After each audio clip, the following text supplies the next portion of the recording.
한동안 제가 조의 장애 선교를 섬겼을 때에 같이 일하시던 애덤 킹 군의 양부모님이 되시는 디나와 로버트 킹 씨가 있습니다. 이분들을 장애아의 천사라고도 불리우고, 또 어떤 분들은 편견 없는 그리스도인의 사랑을 실천한 현대의 선한 사마리아인이라고 이렇게 부르는 분들입니다. 이 로버트 킹 씨 이 부부는 이 디나와의 사이에서 일남 이녀를 낳아서 기르고 있었는데요.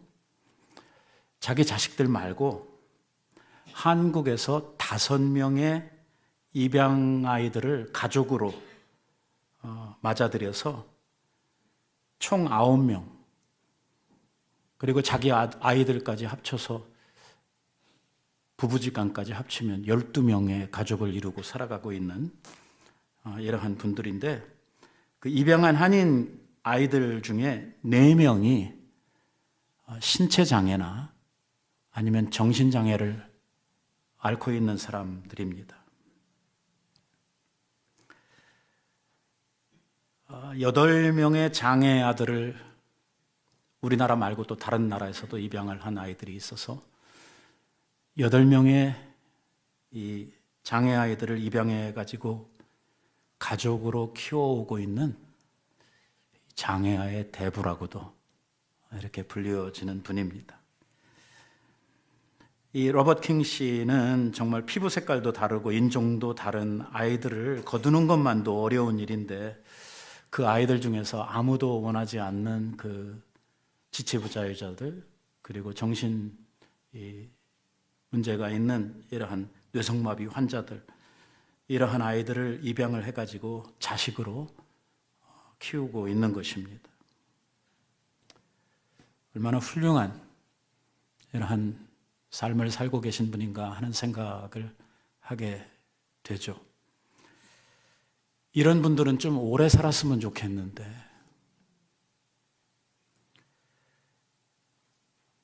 간암으로 61세, 그러니까 저보다도 훨씬 젊은 나이에 돌아가셨습니다. 그리고 지금은 그 아내 되는 디나 씨가 이 아이들과 함께 생활을 하고 있죠. 여러분, 이렇게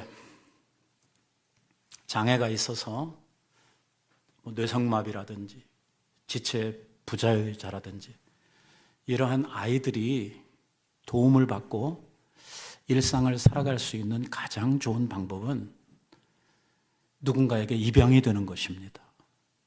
함께 살면서 돌봄을 받아야 되죠. 누군가가 1년에 한 번 와서 쳐다보고, 아니면 한 달에 와서 한 번 이렇게 돌아보는 것 가지고는 이러한 이 문제를 가지고 있는 장애인들은 자기의 삶을 스스로 살아가기가 너무 힘든 것입니다. 지속적으로 누군가가 돌봐줘야 그 삶을 유지할 수가 있다 하는 이러한 말입니다. 제가 왜 갑자기 이런 소리를 설교하면서 시작을 하느냐면, 영적으로 볼 때의 우리들의 모습이 딱 저 모습이기 때문입니다. 우리가 겉으로는 정말 멀쩡해 보이잖아요. 그리고 우리가 우리 스스로를 생각할 때도 내게 문제가 있다 이렇게 생각하는 사람들은 거의 없잖아요.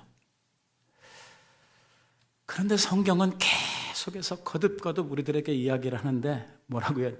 너희는 귀머거리다, 너희는 장님이다, 너희는 문제가 많다, 너희는 장애인하고 똑같다, 이렇게 계속해서 우리들한테 이야기를 하는 거예요. 그러면 성경이 우리들에게 이렇게 자꾸 이야기를 하니까 그런 것 같은데, 논리상으로는 이게 우리들한테 하나도 와 닿지를 않는다는 거죠. 나는 지극히 정상인 것 같고 나한테는 어떤 문제도 없는 것 같은데, 성경은 이곳저곳에서 계속해서 우리들한테 하는 이야기가 너는 심각한 중증 장애인이다, 고치기 아주 힘들다. 이렇게 이야기를 하는 거예요. 여러분들은 얼마나 이걸 인정을 하십니까? 하나님의 눈으로 우리들을 바라보니까 우리들의 영적 상태가 이 심각하단 말이에요. 이 골마 터졌단 말이에요. 이 회복이 거의 불가능하단 말이에요. 그냥 그대로 놔두면 이게 뭐 사랑구실 못할 이러할 모습들을 하고 있다는 것이죠.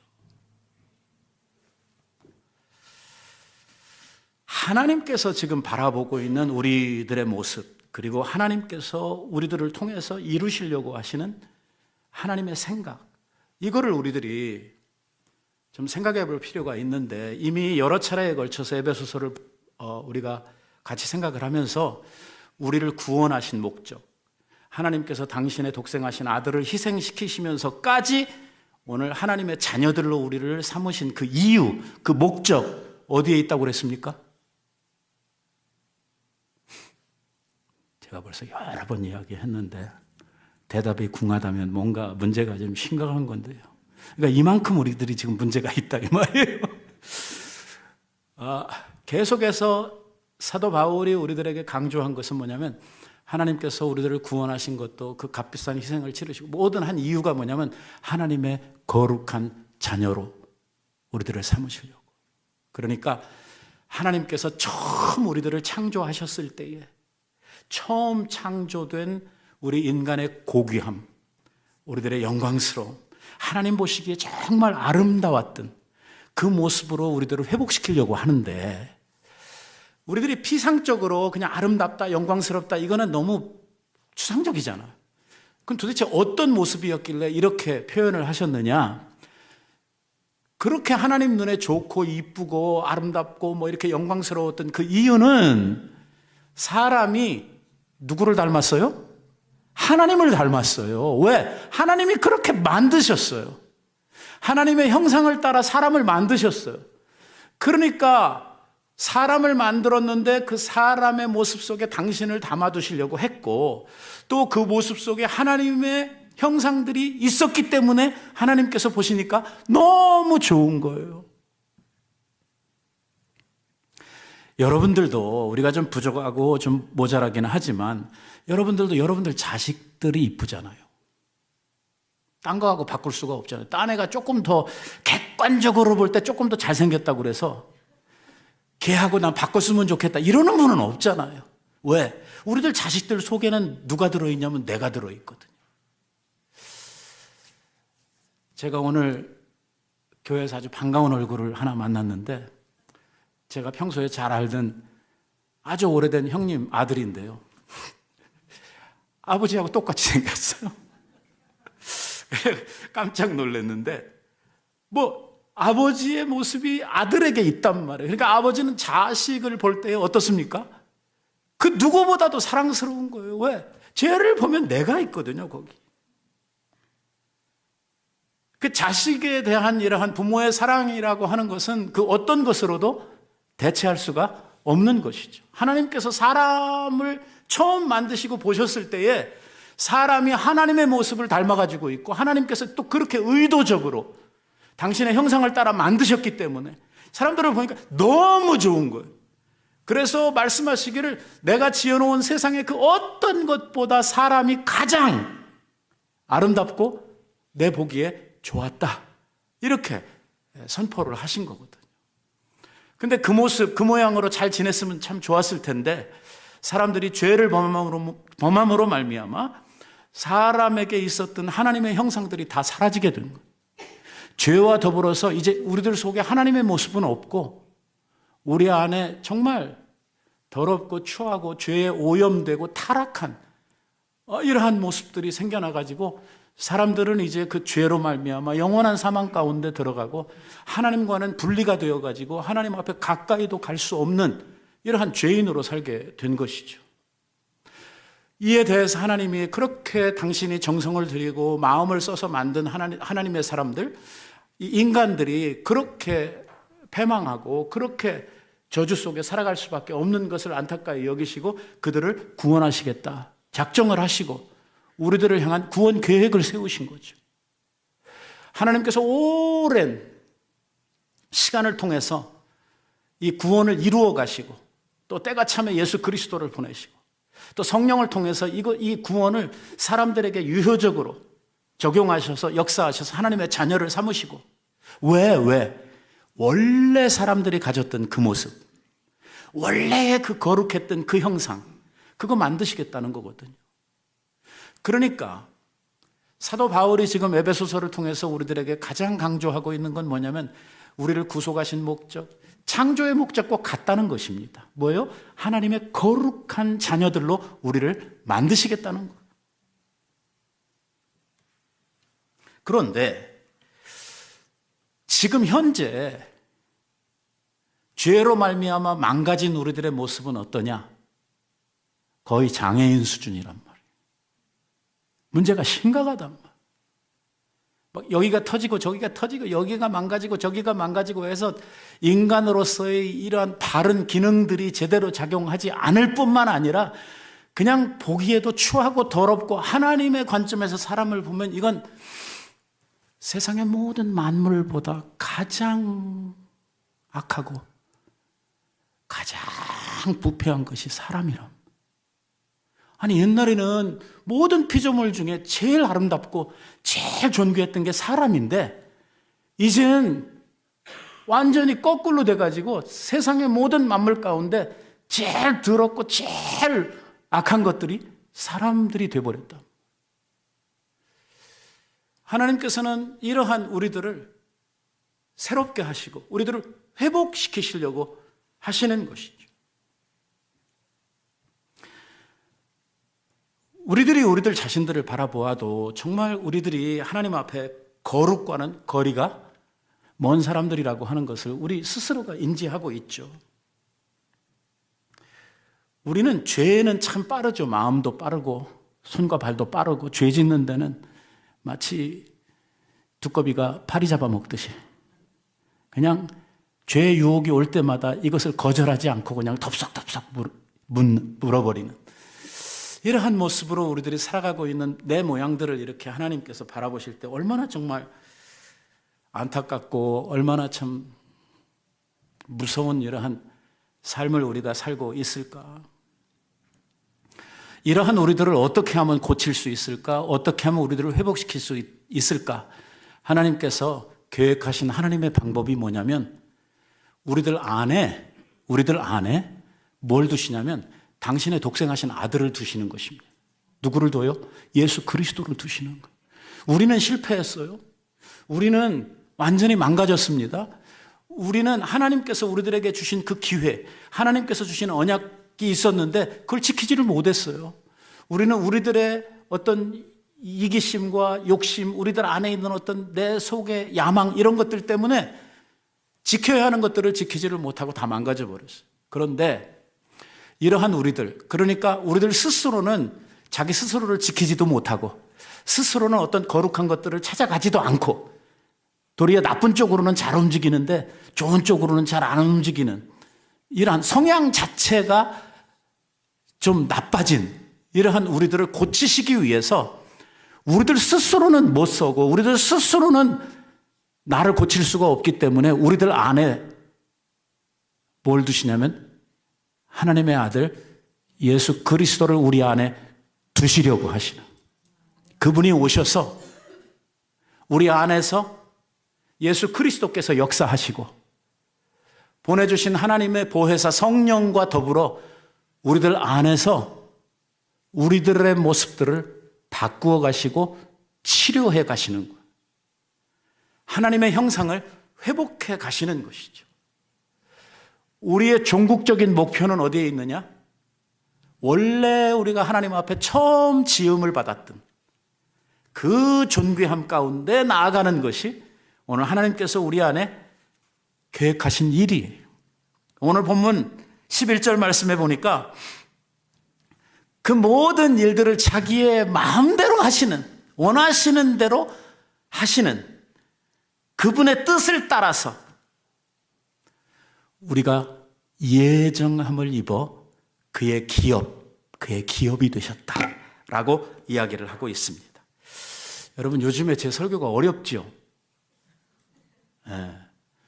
저도요, 설교 준비하고 전하면서 좀 안타까운 생각이 들기는 합니다. 왜냐하면 요즘에 하고 있는 이 설교가요, 우리들의 구원 문제를 다루는 상당히 교리적인 설교거든요. 그래서 이해하기도 쉽지 않고 이 용어 자체가 어려워요. 그러니까 우리가 잘 아는 것들을 이야기하면 쉽게 알아듣겠는데, 우리가 예를 들어서 비트코인 이야기를 여기서 한다 해보세요. 여러분, 비트코인에 대해서 알아야 용어 자체가 좀 이해가 되는데, 이 세계를 전혀 모르면 어떻게 됩니까? 뭔 소리를 해도 앉아서 알아듣지를 못하는 딱 그 상태거든요.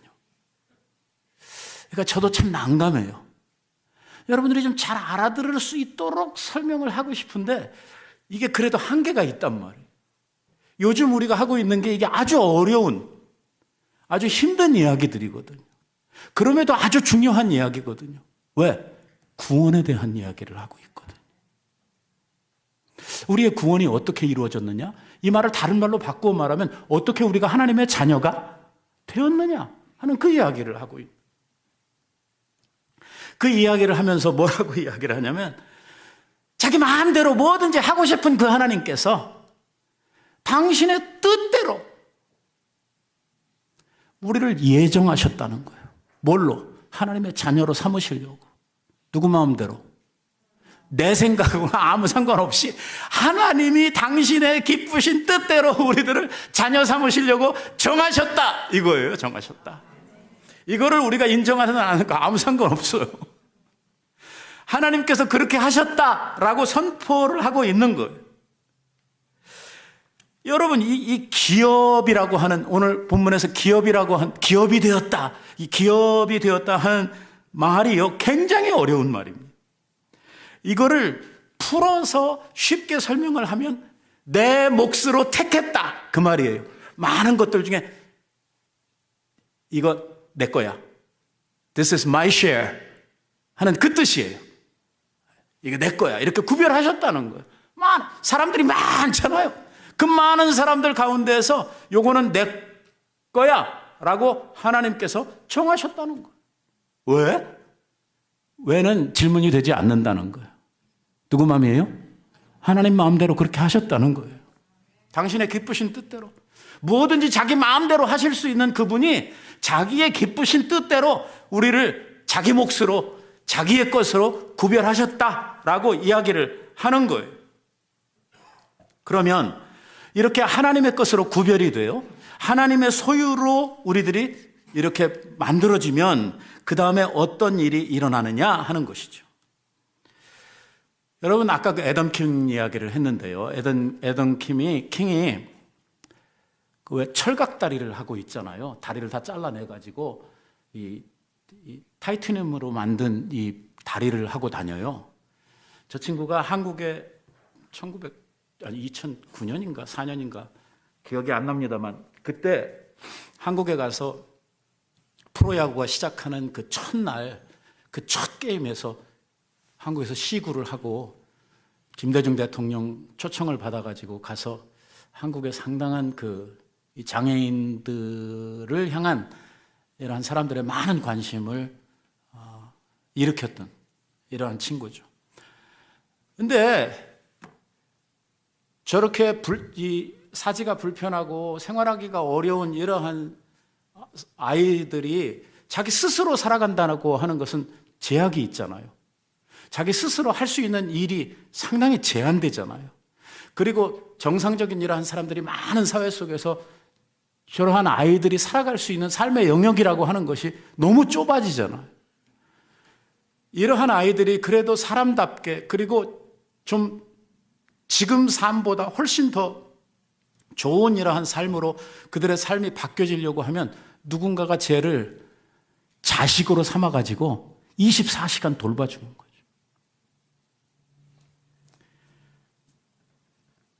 그런 복을 쟤는 받았죠. 한국에서 쟤를 낳은 부모가 쟤를 다 버렸는데,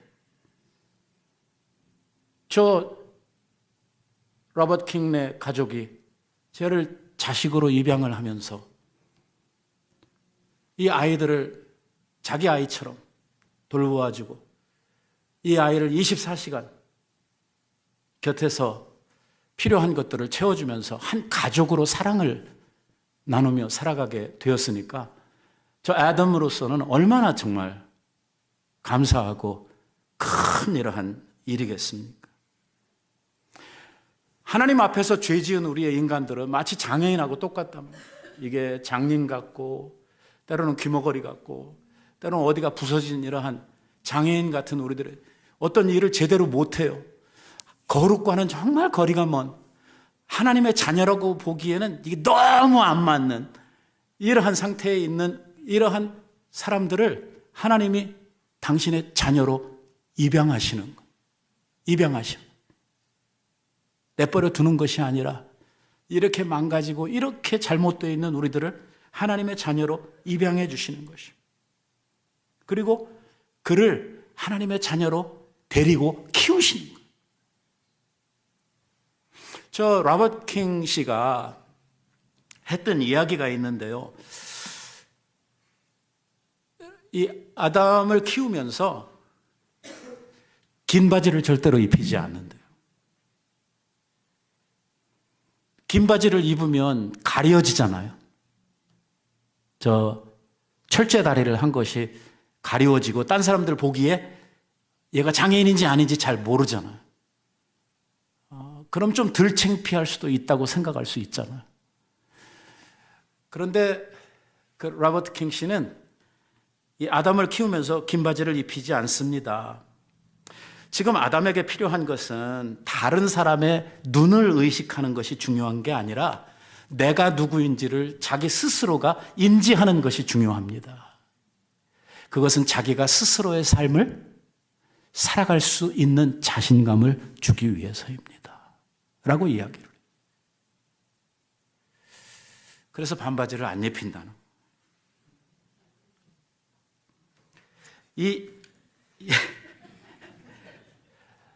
물론 왜 저 아빠인 로버트 씨가 그걸 모르겠어요. 그걸 좀 커버해주면 좀 덜 창피하고 다른 아이들하고 노는 데 있어서도 훨씬 더 수월할 것이라고 하는 것을 왜 모르겠어요. 하지만 이 아이가 장차 자라나고 이 아이가 한 인간으로서 한 사회 속에서 적응해 가려고 하면 이런 과정이 꼭 필요하고 또 그러한 자기 자신을 이겨내야만 한다고 하는 것을 알았기 때문에 그렇게 훈련을 해가는 것이죠. 자기의 보호 속에 있을 때에, 자기의 사랑 안에 있을 때에 이 아이가 스스로 설 수 있도록 이렇게 그를 훈련해 가는 것입니다. 저는 바로 이러한 것이 하나님의 마음이라고 생각을 합니다. 죄로 말미암아 부서질 대로 부서지고 상할 대로 상한 우리들을 양자로 삼으시어가지고 우리를 고치고 바르고 정상적인 하나님의 거룩한 자녀로서의 삶을 살아가는 과정에서 우리들이 하나님의 자녀가 되었다고 그래가지고 그날부터 막 거룩한 사람으로 갑자기 바뀌어지는 거 아니잖아요. 우리들이 거룩한 주의 백성으로서 거듭나기 위해서 상당한 시간이 필요하고 넘어짐이 필요하고 거기까지 가기까지 얼마나 많은 이러한 과정들이 필요합니까? 정말 우리가 몇 번이나 죄에 또 쓰러지고 넘어지고 우리가 정말 원치 않은 일들을 얼마나 많이 해가면서 하나님의 자녀라고 하는 명분은 가지고 있으면서도 우리가 얼마나 죄와의 싸움에서 자빠지고 넘어지고 그 일을 지금도 하고 있습니까? 근데 이러한 과정들을 통해서 하나님께서는 우리가 죄와 싸우고 넘어지고 이러면서 하나님의 거룩을 닮아가는 이러한 나로 자기 스스로를 훈련해가는 이것을 하나님께서 원하셨다는 거예요. 그러나 우리들을 내버려 두시는 것이 아니라 곁에서 우리들을 바라보고 계시는, 파멸하지 않도록 하다가 너무 힘들어서 스스로 좌절하지 않도록 때를 따라 도우시는 이러한 아버지의 사랑으로 우리들을 바라보고 계시고 우리가 진짜 힘들어하고 진짜 못 견디려고 할 때는 하나님께서 그의 팔로 우리들을 일으켜도 주시고 하나님께서 하실 수 있는 이러한 일들로 우리들을 하나님의 자녀로 만들어 가신다는 거거든요. 12절 말씀에 보니까 이렇게 이야기를 해요. 이는 그리스도 안에서 전부터 바라던 바 우리로 하나님의 영광의 찬송이 되게 하려 함이라. 이 이야기 참 자주 나오는데요. 처음부터 우리를 지으실 때 우리를 하나님의 찬송을 부르게 하기 위해서 우리를 지으셨다. 구원하신 이유도 하나님의 영광이 찬송이 되게 하시려고 한다. 하나님께서요, 우리들을 딱 내놓으시면 하나님이 하신 일과 하나님의 모든 것들이 선포되도록 이 인간을 보면은요, 하나님의 하시는 그 능력과 지혜와 하나님이 가지고 있는 하나님의 모든 속성들이 다 나타나도록 이렇게 만드셨어요. 왜? 가장 뛰어나게 만드셨거든요. 어떤 것과 견줄 수 없는 이러한 아주 탁월한 존재로 사람을 만드셨거든요. 얼만큼 탁월하냐? 성경에 보니까요, 이게 지금 우리들이 잘 이게 이해가 안 되고 이게 감히 상상을 못 하는 건데 성경이 뭐라고 증거를 하고 있냐면 우리들을 천사보다 우월하게 만드셨다는 거예요. 우리는 지금 어떻게 이해를 하고 있습니까? 거꾸로 이해를 하고 있잖아요. 천사는 어떤 존재죠, 우리한테? 천사 방문이라도 한번 받았으면 좋겠다, 이렇게 생각을 하는데, 원래 하나님께서 우리를 지으신 것은 천사보다 못하게 하신 게 아니라 천사들보다 탁월하도록 우리를 만드셨고, 그리고 천사는 우리의 심부름꾼으로 만드셨다는 거예요. 이게 상상이나 돼요? 이게 하나님께서 원래 사람들을 지었던 모습이라고 하거든요. 이러한 우리들의 모습을 통해서 하나님이 가지시려고 하는 것은 하나님이 그들을 통해서 영광을 받으시고 그들을 통해서 찬송을 받으시려고 해요. 왜 그러냐? 지어놓은 사람을 보니까 그 안에 뭐가 있냐면 하나님의 형상이 있어요. 그 안에 뭐가 있냐? 하나님의 속성이 있어요. 하나님의 거룩하시고 의로우시고 선하시고 사랑, 이게 사람 안에 다 있는 거예요. 사람을 보면 누가 보여요? 하나님이 보이는 거예요. 그 사람을 볼 때에 모든 영적 피조물들, 삼라만상들이 하나님을 찬송할 수밖에 없다는 거예요. 그래서 성경은 우리가 이해할 수 없는 말들로 이것을 설명하고 있는 거예요. 그게 뭐냐면 하늘이 하나님을 찬송하고 노래하고, 하늘이 입이 있나? 노래를 하게? 모든 지어진 피조물들이 우리 인간들을 볼 때, 사람을 볼 때 하나님을 찬양하도록 되어 있단 말이에요. 왜? 하나님의 지으신 그 신묘막측한 인간의 모습을 통해서 하나님이 드러나거든요. 영광을 받으신다. 우리를 통해서. 하나님이 우리들을 죄 가운데 구원하시고 그 망가진 우리들을 통해서 바로 이러한 영광스러운 인간의 본연의 모습을 만들어 가시는, 이거를 하시려고 창세전부터 주님께서 사람이 범죄했을 때에 우리들을 구속하시고 우리들을 새롭게 하시고 우리들을 회복하시려고 하시는 이러한 일을 우리 하나님께서 이미 계획하셨다는 것입니다.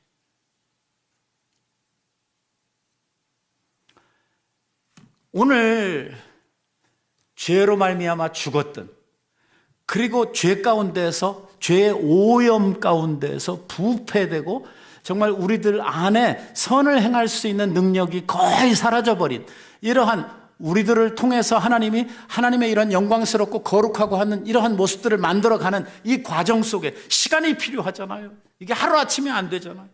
이거를 해가는 동안에 우리들에게 필요한 것이 뭐냐?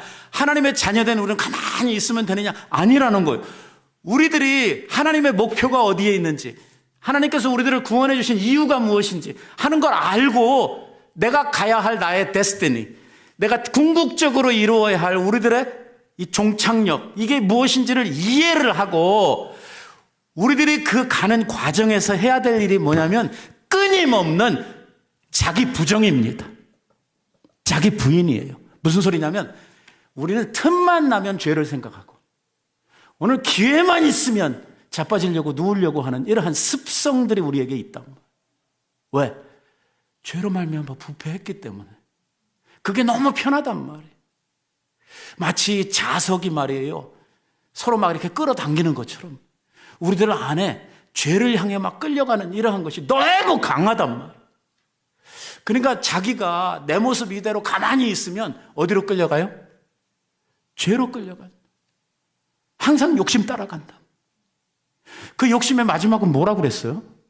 사망이라고. 벗어날 길이 없어요.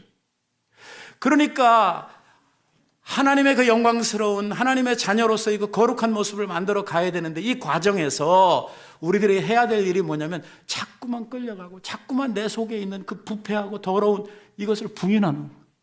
내 욕심에 대해서, 끌려가는 내 마음에 대해서 뭐라냐, 날마다 노 하는.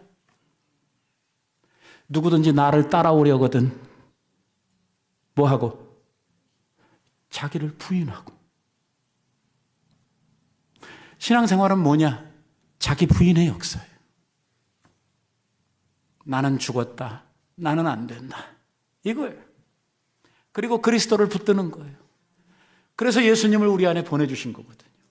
예수님 붙들고 살라고, 그분과 동행하라고, 안 될 때마다 주님을 바라보라고, 주님을 의지하라고, 주님 붙들고 승리하라고 우리들에게 예수 그리스도를 보내주셨단 말이에요. 자, 여러분들 혹시 요 가까운 버지니아에 롤레이 동굴 가보신 분들 있으시죠? 아니, 있는 게 아니고 많으시죠? 뭐 가까우니까 다들 많이 가보셨을 거라고 생각이 되는데요. 저 롤레이 동굴을 가면은요, 몇 가지 이제 우리가 이렇게 받는 이런 영감이라든지 느낌이 있어요. 그 첫 번째가 뭐냐면, 저 굴에 들어가기 전까지는요, 저 안에 저런 것이 있을 것이라고 하는 상상이 안 됩니다. 그냥 그 겉에서 보면 그 롤레이 동굴을 담고 있는 그 산이요, 너무 평범해요. 딴 산하고 이렇게 비교해봐도 아무것도 다르지를 않아요. 그냥 아주 평범한 이러한 산이에요. 그런데 그 동굴 안으로 들어가 보면요, 이야, 세상에 어떻게 저런 세상이 있었을까? 깜짝 놀라게 되는 거죠. 더 놀라운 건 뭐냐면, 지금 우리들이 보고 있는 그 롤레이 동굴은요, 전체의 10분의 1밖에 안 된다는 거예요. 아직 개발되지 않은, 아직 가보지 않은 롤레이 동굴의 세계가 한 90%가 더 있다는 거죠. 저는 저기 가서 그 토탈 다크네스라고 그러죠. 완벽한 암흑이라고 하는 거를 여러분들도 아마 경험하셨을 거예요. 저 안으로 쭉 들어가가지고 끝에서 불 꺼버리잖아. 그러면 눈 앞에서 내가 손을 가지고 아무리 흔들어도 아무것도 보이지 않아요. 빛이 없는 세상이 어떤 세상인가. 그리고 불을 딱 켜면 그 앞에 펼쳐지는 이러한 그 아름다운 동굴의 세계가 확 또 다르게 우리에게 다가오죠. 이것입니다. 죄 가운데 빠져 있을 때에, 죄로 말미암아 망가진 인생 속에 던져져 있을 때에 우리는요, 그냥 평범한 산들을 바라보는 것 같은 이러한 모습이고, 아무것도 다른 것도 없고 아무것도 쳐다볼 만한 좋은 것들이 없다는 것입니다. 하지만 하나님의 세계에 들어오게 될 때, 하나님의 자녀로 우리들이 구별함을 받고 이 하나님의 세계에 들어오게 되면 마치 우리들 앞에 동굴이 펼쳐진 것처럼 새로운 세상을 만나게 되는 것이죠. 하나님 안에서 새로운 세계가 지금까지 경험하지 못한 영적인 세계가 열려지게 되는데, 그 안에 들어가 보면 신비하고 비밀스러운 일들이 너무 많아요. 아마 이미 그리스도 안에 있으면서도 오늘 주 안에 있는 신비롭고 하나님 안에 우리들한테 감추어 두신 비밀의 세계를 아직 모르시는 분들이 너무 많아요. 저는 다 아느냐? 저도 몰라요. 저도요, 한 10% 정도 아는지 모르겠어요. 나는 하나님의 세계에 많은 것들을 몰라요. 하나님이 얼마나 위대하시고, 얼마나 광대하시고, 얼마나 그분이 능력이 많으시고, 얼마나, 이게 다 몰라요. 내가 알고 있는 하나님, 내가 알고 있는 믿음의 세계라고 하는 것이 너무 작아요. 더 많이 알아가야 되는 것이죠. 이 하나님 안에서 깨달아가는 믿음의 세계가요, 얼마나 아름다운지. 오늘 여기에 한번 빠지게 되면 이제 신앙생활의 재미를 알게 되는 거죠. 근데 이걸 모르니까 교회를 왔다 갔다만 하게 되는 것입니다.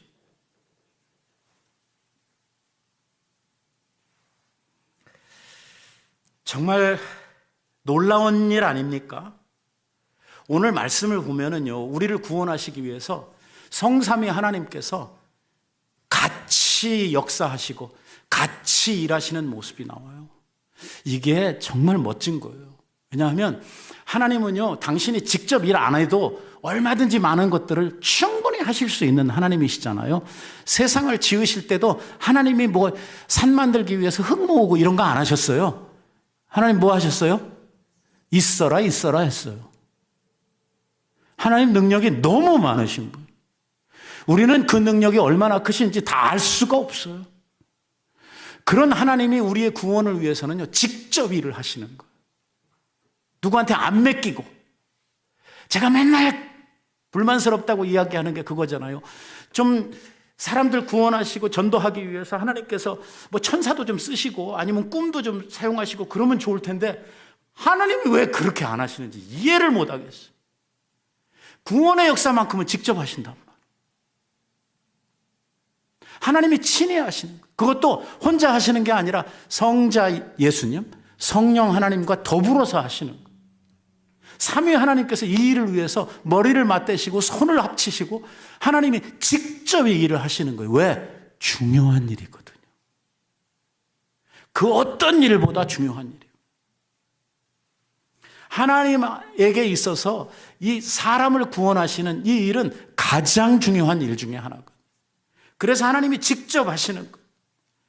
그 파트별로 해야 할 일들을 나누셔가지고 성부 하나님께서 하시는 일, 성자 예수님께서 하시는 일, 성령 하나님께서 하시는 일, 이 모든 일이 합작해가지고 뭘 이루도록? 구원을 이루도록 이렇게 하셨다고 하는 것입니다. 아이고, 제가 이렇게 이야기를 해도 감동이 안 온단 말이에요. 막 저는 전율하도록 감동이 오는데 이게 입으로 전달을 할 수 없으니 참 답답하다. 제가 전에 섬기던 교회에 경제학을 가르치는 교수님이 계셨습니다. 경제학 하는 사람들이 대부분 보니까 수학자들이더라고요. 경제학, 수학이 굉장히 많이 쓰여요. 저는요, 평소에도 수학을 엄청 싫어요. 못했어요.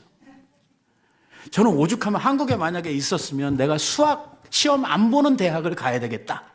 제가 있을 때는 당시에 경희대학이 수학 시험이 없는 대학이었어요. 대학 시험에. 그래서 제가 서울대 갈 실력이 되지만 경희대학이 수학 시험을 안 봐서 여기를 가야 되겠다라고 목표를 하고 이게 준비를 할 만큼 내 수학을 엄청 싫어했어요.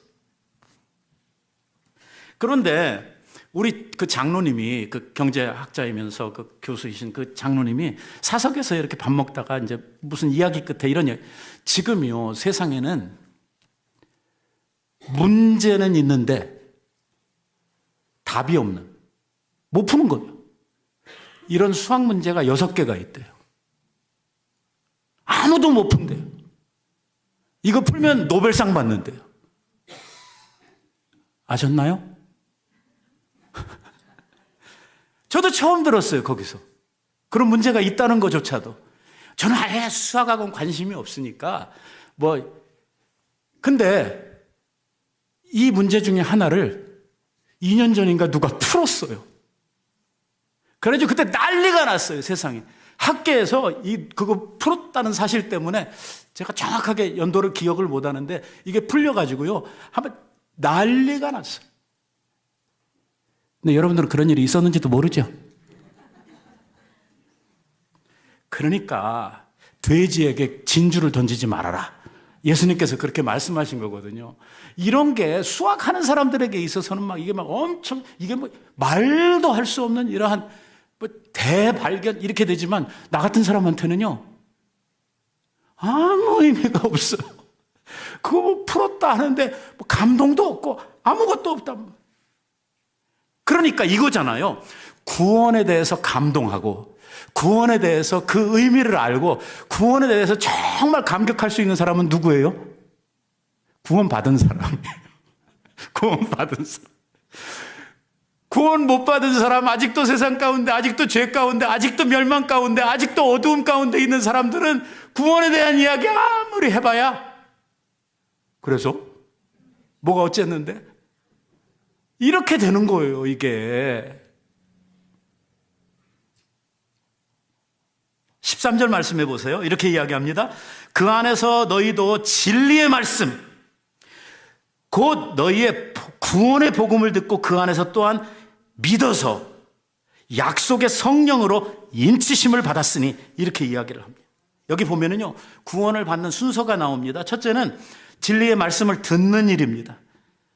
구원에 이르기 위해서 제일 먼저 나타나는 하나님의 방법이 뭐냐면 진리의 복음이 전달되고 그 복음을 듣는 데로부터 시작합니다. 그러니까 우리가 선교해야 된다는 건 뭐냐면 이 복음을 누군가 전해야지 들을 거 아니에요. 그러니까 전해야 된다는 거예요. 구원을 위하는 전하는 일이 중요하고, 구원을 받으려고 하면 받는 사람 입장에서 생각하면 먼저 진리의 말씀을 듣는 일이 있어야 시작이 된다는 거죠. 그 말씀이 그냥 말인데, 하나의 언어인데, 이게요, 그리스도 안에서 들려진다는 거예요. 이 말의 의미를 잘 알아야 돼. 이게 같은 자리에서 똑같이 말을 했는데, 한 분류의 사람들이 그 자리에 많이 앉아 있었는데, 누구한테는 그 말이 구원의 복음으로 들리고, 누구한테는 지나가는 이야기로 남는다는 거. 이게 그리스도 안에서 들려진다는 거. 우리가 그리스도의 말씀으로 이것을 듣도록 역사하시는 분이 누구냐면 성령님이시라는 거예요. 그래서 성령께서 이렇게 진리를 받은 사람을 하나님의 자녀로 도장을 꽉 찍어버린단 말이에요. 성령께서 인치신다, 이렇게 이야기를 하는 거예요. 사실 우리 구원받은 사람들한테 있어서 항상 어려운 문제가 뭐냐면요, 우리가 구원의 확신이 자꾸 흔들린다는 거예요. 아마 여러분들도 그런 경험이 있으실 거라고 생각을 해요. 내가 신앙생활 잘하고 하나님 앞에 집중하고 있을 때는 문제가 없는데, 종종 우리들은 좀 사고를 치기도 하고, 또 하나님을 향한 우리들의 마음이 식어질 때도 있고, 그래서 우리가 신앙생활 해가는 것을 보면 이렇게 올라갔다 좋았다가 떨어졌다, 올라갔다 내려갔다 하시잖아요. 인정하십니까? 목사님, 저는 아닌데요. 저는 그냥 독수리 날개치듯이 계속 올라만 가는데 거짓말하는 거예요. 이게 오르락 내리락 한단 말이에요. 그러니까 올라갔을 때는 별 문제가 없는데 내려갔을 때가 문제거든요. 내려갔을 때 우리들이 생각하기에 무슨 생각이 드냐면, 혹시 내 구원이 취소되는 거 아닐까? 오늘 또 내 모습을 보니까 나 같은 사람이 어떻게 천국을 가니? 나 같은 사람도 천국 가면 못 가는 사람 없겠다, 뭐 이런 생각이 들고 막 그러는 거예요. 그러니까 우리 구원이 막 흔들려요. 그래서 하나님께서 하신 일이 뭐냐면, 구원은 너희에게 달려져 있지 않다. 너희들이 어떻게 생각하느냐, 그거에 따라서 구원이 바뀌어지는 게 아니고, 오늘 하나님께서 그리스도 안에서 전해주신 복음을 듣고 믿은 사람들은 어떻게 하신다? 성령께서 도장을 꽉 찍으신다. 한번 도장 찍으면 뭐예요? 끝이에요. 변경할 방법이 없어요. 내 상태가 어디에 가든지 그것과 상관없이 도장 찍은 대로 가는 거예요. 그래서 오늘 하나님께서는 구원에 대해서 우리들에게 말씀하시기를, 내가 성령을 통해서 도장 찍었다, 이렇게 말씀을 하는 거예요. 다른 말로 바꿔 말하면 너는 내 거다 라고 말씀을 하시는 거라고요. 그러니까 오늘 우리의 믿음의 주체가 내가 아니고 하나님이시란 말이에요. 구원을 이루어 가실 분도 하나님이시란 말이에요. 내가 아니란 말이에요. 내가 구원을 만들어가는 게 아니라, 내가 믿어서 구원을 얻는 게 아니라 믿어지는 거고 들려지는 거고 성령에게 도장을 찍힘을 받는 거란 말이에요. 그렇기 때문에 구원의 주체가 하나님이시기 때문에 오늘 우리의 구원은 안전하단 말이에요. 14절에 이렇게 이야기를 합니다. 이는 우리의 기업의 보증이 되사, 우리의 기업의 보증이 되사. 아까 기업 뭐라고 그랬어요? 내 것이, 내 몫이다, 내 것이다라고 정하는 거라고 그랬죠. 그 기업의 보증이 되사 그 얻은 것을 구속하시고 우리로 하여금 그의 영광을 찬미하게 하려 하심이라. 또 나오네요.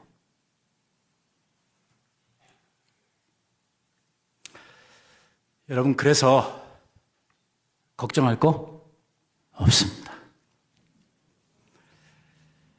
우리가 하나님이 한번 정하시고 하나님이 한번 찍은 사람들은 세상에 없어져도 하나님의 자녀로서의 명분이 바뀌지 않습니다. 내가 아무리 사고를 쳐도 아들인 거는 변하지 않습니다. 자식들 가운데 보면 부모 명예를 지키지 못하는 자식들이 종종 있는데 그럼에도 불구하고 자식은 자식이다. 그리고 하나님은 우리 사람들처럼 그렇게 약하지 않기 때문에 하나님은요 반드시 우리들을 하나님의 거룩한 자녀로 만들어 가신다는 것입니다. 그러니까 나 쳐다보지 말고 하나님을 믿으라는 것입니다. 나를 택하시고 나를 구원하신 하나님을 믿고 가면 되는 것입니다.